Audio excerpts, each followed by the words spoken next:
Daniela, bom dia. Meu filho tem 1 ano e 1 mês. Gostaria de saber se ele pode ser apresentado na igreja.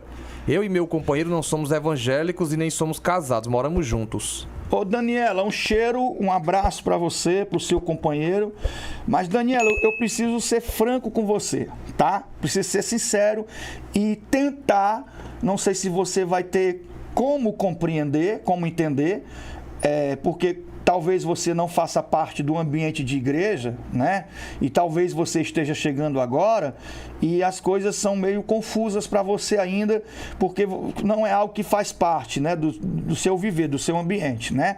Talvez você tenha dificuldade de compreender. Mas deixa eu te explicar uma coisa. Você pode sim apresentar seu filho, tá? Não tem problema, ele pode ter 1 ano e meio, 2 anos, 3 anos, 5 anos. Você pode apresentar seu filho. A idade dele não é problema, tá? Por que nós não batizamos crianças? Porque nós evangélicos, na nossa grande maioria dos evangélicos, nós acreditamos que o batismo é algo que precisa estar alinhado ao arrependimento. Ou seja, eu preciso ter uma consciência de que eu errei, que eu fracassei, que a minha vida é suja, que eu preciso de mudança, que eu preciso de Deus e eu estou arrependido e eu quero entregar a minha vida para Deus e confessá-lo. Então precisa ter uma consciência de arrependimento para poder eu ser batizado. Eu preciso crer no Senhor, crer que Ele morreu na cruz por mim, crer nele, que Ele deu a vida por mim, para que eu possa ser batizado. Eu preciso ter essa consciência. E a criança não tem essa consciência. Você está querendo impor à criança uma religião, né? Tem que batizar a criança inocente, com alguns meses de nascida, e você está impondo uma religião para ela. Então, o que esse batismo significa na vida dessa criança? Nada. Nada. Apenas estão lá jogando água na cabeça da criança e fazendo algumas rezas e alguma oração, e esse batismo não significa nada. Nada, absolutamente nada significa na vida dela. Ok? Quando os pais pegam os filhos e levam para a igreja para apresentar ao Senhor, porque nós evangélicos, nós apresentamos nossos filhos. Mas esses pais não entenderam ainda, não têm consciência de que eles são sacerdotes sobre a vida dos filhos.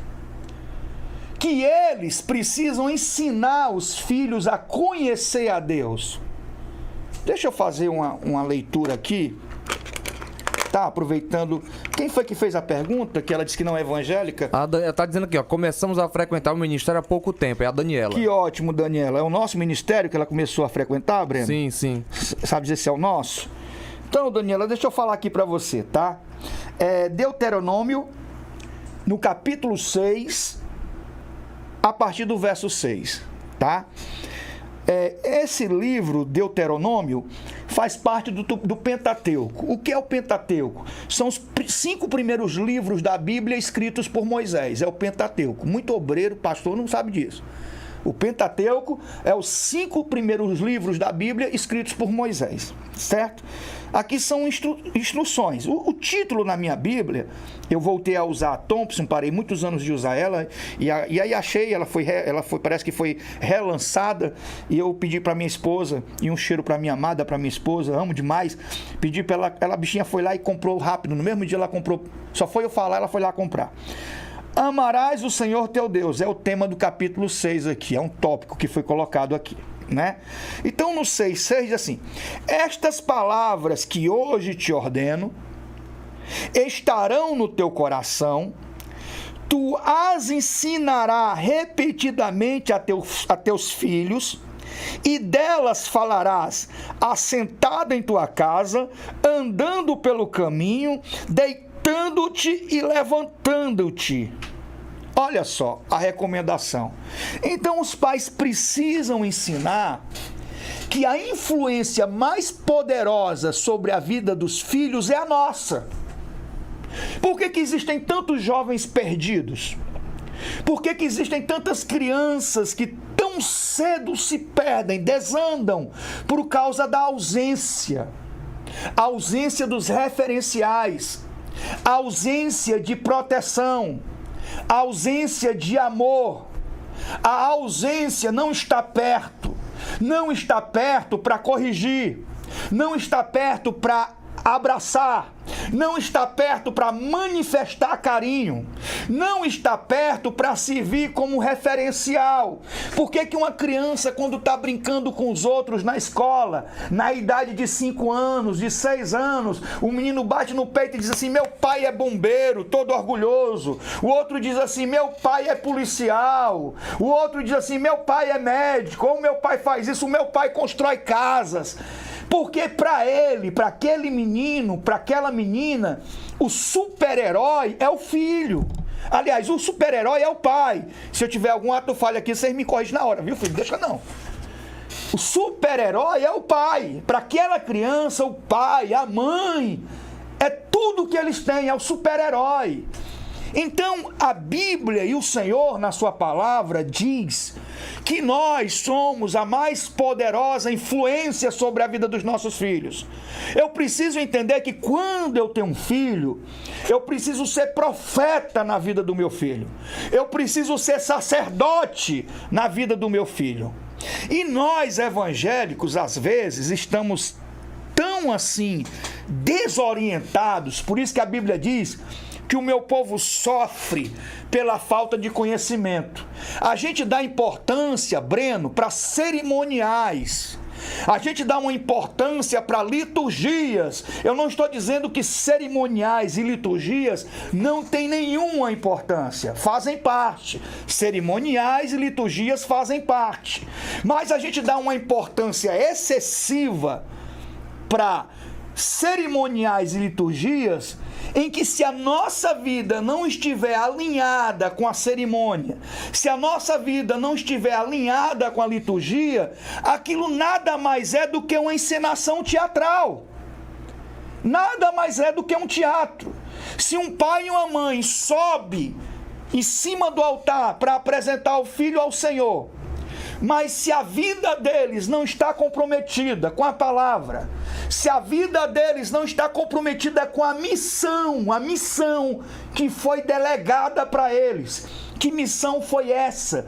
De ser sacerdote, de ser profeta na vida dos seus filhos. Ora, aquele que deseja o episcopado, excelente obra deseja. É necessário que o homem seja marido de uma só mulher, que tenha sua casa, seus filhos sob disciplina, porque aquele que não sabe cuidar da sua casa, como cuidará da igreja de Deus?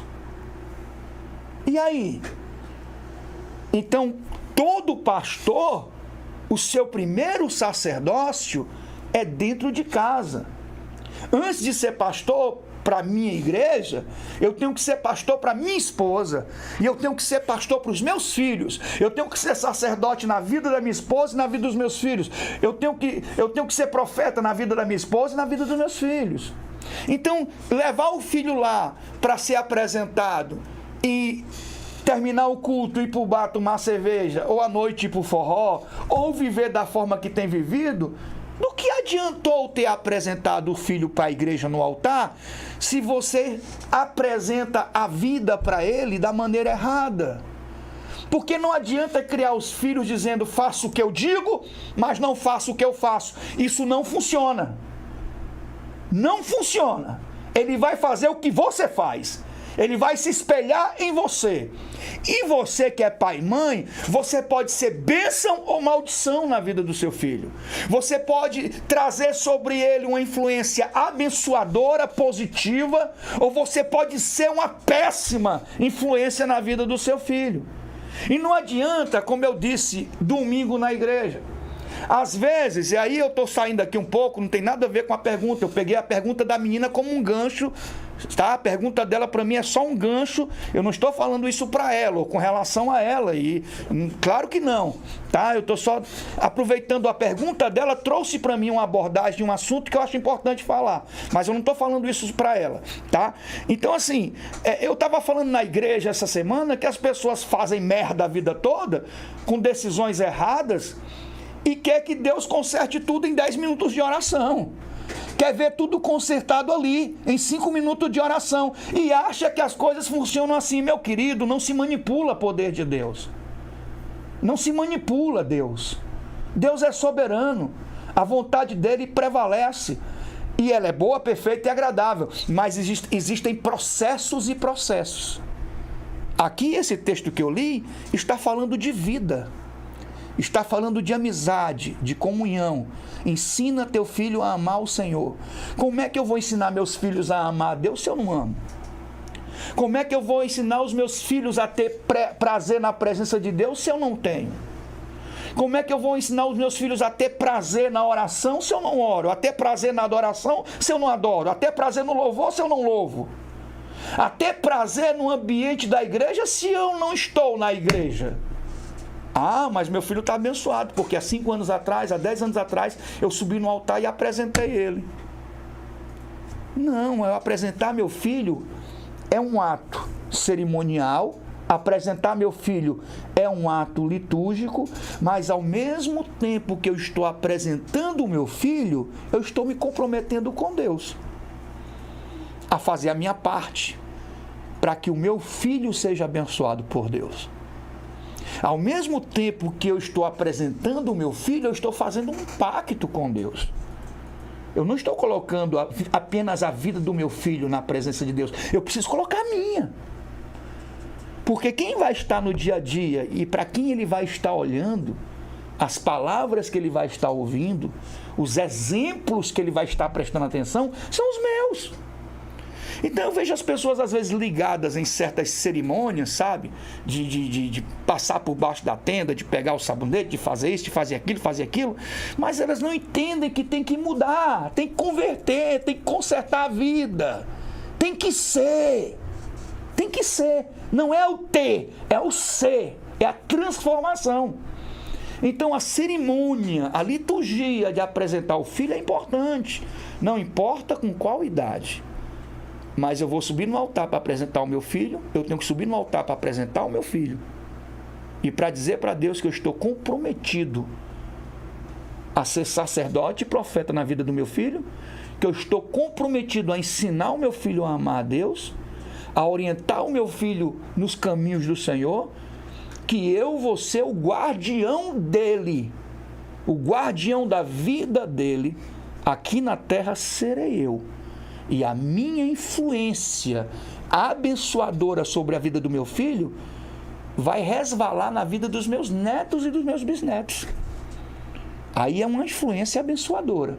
É como pessoas que pegam a criança e levam para o centro de feitiçaria e consagram na feitiçaria. E crianças que crescem oprimidas e perdidas porque receberam uma influência desastrosa, uma influência diabólica, uma influência terrivelmente negativa e demoníaca, porque foram consagradas nos terreiros de bruxaria e de magia negra. Crianças que são consagradas pelos pais e têm a sua vida completamente, o seu destino completamente mudado, até o dia que elas conhecem Jesus e toda a maldição cai por terra. Então, assim, resumindo, o ato de apresentar os filhos é apenas uma liturgia e uma cerimônia, que faz parte, que é importante, não estou tirando a sua importância, mas que se a minha vida não estiver comprometida, eu quero ali subir e apresentar meu filho e continuar fazendo as besteiras. Traficantes batizam o filho na igreja, né? Então, assim, não adianta você fazer certo por um lado e fazer errado pelo outro. Eu tenho que apresentar o meu filho, mas a influência abençoadora sobre a vida do meu filho só vai existir se eu estiver na presença de Deus. É só isso que eu quero dizer. Não sei se deu para explicar direitinho, mas um cheiro aí, ela me deu gancho aqui para eu falar coisas que eu tinha vontade de falar há muito tempo e faltava oportunidade. É importante apresentar seu filho, qualquer idade é importante, mas é importante mais ainda os pais entenderem a missão e o chamado e serem sacerdotes e profeta na vida dos filhos.